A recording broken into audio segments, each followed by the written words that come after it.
Premiere show waiting, చాలా waiting. ఇప్పుడు అట్లా నార్మల్గా మాట్లాడతాను కానీ తర్వాత సినిమా అయిపోయిన తర్వాత ఆమె గొంతు ఉండదు ఇక గొంతు మొత్తం. ఎందుకంటే మా పెద్దబాబు చిరంజీవి, పవన్ కళ్యాణ్ మా బాబాయ్, రామ్ చరణ్ అన్నయ్య మా పెద్ది. ఈసారి పెద్ద సినిమాకు మొత్తం బ్యాట్లు పట్టుకొని రంగంలో దిగిపోతాం. ఇప్పుడు మా అన్న సినిమాకు ఇప్పుడు గొంతు ఇట్లా నార్మల్గా ఉన్నది కానీ ఆ తర్వాత గొంతు ఉండదు. అక్కడ సినిమా టాకీస్ల అరుపులు బయట ఎక్కడ అమీర్పేట దాకిన పడతాయి. అట్లా సినిమా మాత్రం 70 సంవత్సరాల వయసు వచ్చినా కూడా హుక్కు స్టెప్ పెట్టి ఎరగదీసిందంటే దాదాపు 14 మిలియన్ వ్యూస్ రీల్స్ వచ్చినాయి. ఇన్స్టాగ్రామ్ ఓపెన్ చేస్తే కథం ఉక్ స్టెప్ అట్లుంటుంది మరి చిరంజీవి మేనియా అంటే. ఆయనను జస్ట్ స్క్రీన్ మీద చూస్తే మాకు చాలు అంతే. ఆయన కలెక్షన్లు 1000 కోట్లు 2000 కోట్లు మాకు అవసరమే లేదు అసలు. జస్ట్ ఆయన స్క్రీన్ మీద చూడాలి, ఆనందపడాలి. మాకు కలెక్షన్లతో ఏం పని. మాకు సంవత్సరానికి ఒక సినిమా రిలీజ్ చేసి మమ్మల్ని ఆనంద పెడితే అది మాకు చాలు. ఇప్పుడు ఎంత 600 పెట్టి టికెట్ బుక్ చేసినాం. 600 అనేది నాట్ ఏ మ్యాటర్. కాకపోతే అన్నయ్య స్క్రీన్ మీద చూడాలి. ఎప్పుడో 2 రోజు 3 రోజు చూస్తే అది ఆనందం కాదు. ఫ్యాన్స్ మధ్యలో అన్నయ్యని స్క్రీన్ మీద చూసి ఆ అన్నయ్యని చూస్తే మాకు అదే చాలు గొప్ప. ఇప్పుడు ఆమె ప్రభాస్ ఫ్యాను, నేను మా మెగా ఫ్యామిలీ ఫ్యాను. ఇక్కడ మనం ఫ్యాన్స్ గురించి కొట్టుకునే అవసరమే లేదు అసలు. అందరం ఐక్యమత్యంగా సినిమా చూడాలి. సినిమా ఇండస్ట్రీ బాగుండాలి. వాళ్ళు బాగుంటే మనం బాగుంటాం. ఎందుకంటే వాళ్ళు మన కోసం ఎంతో కష్టపడి సినిమా తీస్తాను కదా. ఫ్యాన్స్ కొట్టుకుంటే ఏమవుతుంది చెప్పి ఏం రాదు. వాళ్ళు బాగుండాలి, మనం బాగుండాలి, ఇండస్ట్రీ బాగుండాలి అంతే. కానీ ట్రైలర్ రిలీజ్ అయిన తర్వాత చాలా మంది సీరియల్లా ఉంది, భోజ్పురి మూవీలా ఉంది, ఆ కలర్స్ అలా ఉన్నాయి, ఇలా ఉన్నాయి అని ట్రోల్ చేశారు కదా. సో వాళ్ళకి ఏం చెప్తారు? ఇప్పుడు ట్రైలరు సినిమా మన సీరియల్ లెక్క ఉన్నది అంటాను కదా. అది ఎందుకున్నది? ఇప్పుడు మనమే మా సినిమా కాదు కదా మనశంకర వరప్రసాద్ అనేది. ఇది ఫ్యామిలీతో చూసే సినిమా. ఇప్పుడు సంక్రాంతికి పోయిన సంవత్సరం ఇదే టైంకి రిలీజ్ అయిపోయింది. అది కూడా ట్రైలర్ సేమ్ సీరియల్ లెక్క అనిపిస్తుంది. కాకపోతే ఫ్యామిలీతో అందరు కలిసి చూడాల్సిన సినిమా. ఇప్పుడు మా సినిమాలు వస్తున్నాయి.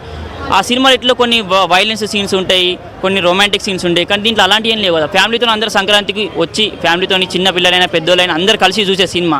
అలాంటప్పుడు సీరియల్ ఎందుకంటే మనం చూసే విధానం బట్టి ఉంటుంది. రోడ్డు మీద పోయేటప్పుడు మనం పాజిటివ్గా చూస్తే పాజిటివ్గా అనిపిస్తుంది, నెగిటివ్గా చూస్తే నెగిటివ్గా అనిపిస్తుంది.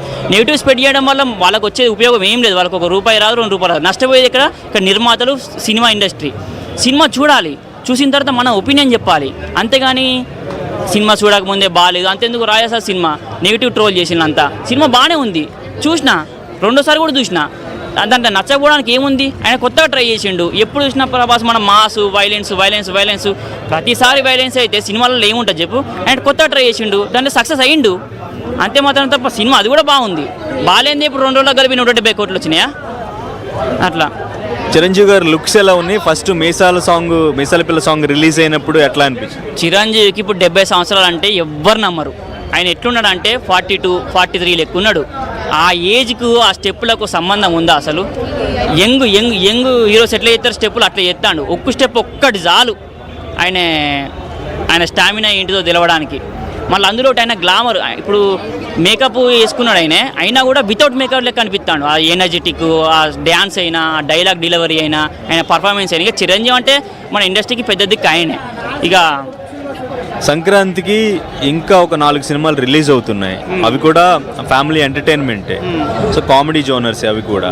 సో మరి ఇప్పుడు సంక్రాంతికి విన్నరు మనశంకర వరప్రసాదే డెఫినెట్గా అనుకోవచ్చా? ట్రైలర్ రిలీజ్ అయిన తర్వాత మీ ఎక్స్పెక్టేషన్స్కి రీచ్ అయిందా? మీరు ఏం ఎక్స్పెక్ట్ చేశారు అనిల్ రావిపూడి నుంచి మూవీ? 100% నేను చెప్పేది ఏంటిదంటే ఖచ్చితంగా నా ఎక్స్పీరియన్స్ ప్రకారం చెప్తానా, సంక్రాంతికి పక్కా విన్నర్ మనశంకర వరప్రసాద్, చిరంజీవి, పెద్దబాపు. ఎందుకంటే ఫ్యామిలీతో అందరు కలిసి చూసే సినిమా ఇది. ఇంకా చాలా సినిమాలు కూడా ఉన్నాయి, అవి కూడా సక్సెస్ కావాలి. కాకపోతే ఎక్కువ డిమాండ్ అయితే దీనికే ఉంటుంది నాకు తెలిసి. నేను ఫ్యాన్ అని చెప్తలేను కానీ ఖచ్చితంగా అయితే సంక్రాంతి విన్నర్ మనశంకర వరప్రసాదే, చిరంజీవి, పెద్దబాబే. ఎక్కడి నుంచి వచ్చావు bro? Vasanth Nagar bro, Miyapur. Okay, premier show చూడడానికి వచ్చా?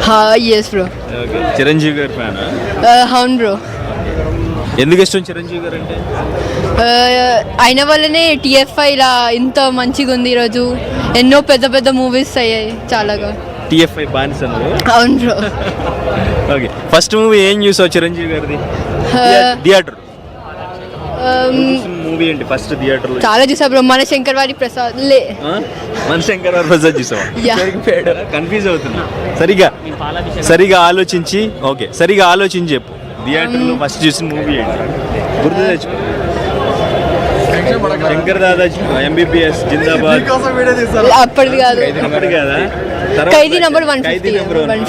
Okay right. ఆ మూవీ చూసిన తర్వాత ఫ్యాన్ అయ్యావా? అవును బ్రో.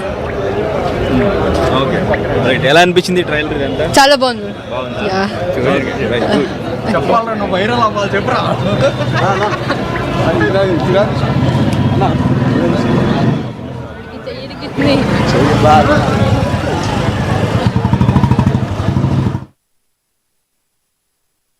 సంక్రాంతి ముందే వచ్చేసారు, అలాగే మన గోదావరి జిల్లా కూడా వచ్చేసారు, అలాగే అన్ని థియేటర్లో కూడా ప్రస్తుతం మన శంకర్ వరప్రసాద్ గారు అయితే ఇప్పుడైతే కూడా మరి కొద్దిసేపట్లో ఈ యొక్క ఫ్యాన్స్ మొదలవబోతుంది. అన్ని థియేటర్ల వద్ద కూడా ఉమ్మడి తూర్పుగోదావరి జిల్లాలో ఉన్నటువంటి రాజమండ్రి, కాకినాడ, అమలాపురంలో మొత్తం థియేటర్లన్నీ కూడా మొత్తం ఈ యొక్క మెగాస్టార్ ఇప్పుడైతే మరి కొద్దిసేపట్లో ఆయన అయితే సందడి చేయబోతున్నారు. అలాగే మన శంకర్ వరప్రసాద్ ఏదైతే అనిల్ రావిపూడి దర్శకత్వంలో వచ్చినటువంటి సినిమా అప్పుడు ఏ విధంగా ఉంటుంది, ఇప్పటికే మొత్తం పక్కన సోషల్ మీడియా వేదికగా మొత్తం అంతా కూడా రికార్డులు కొల్లగొట్టింది.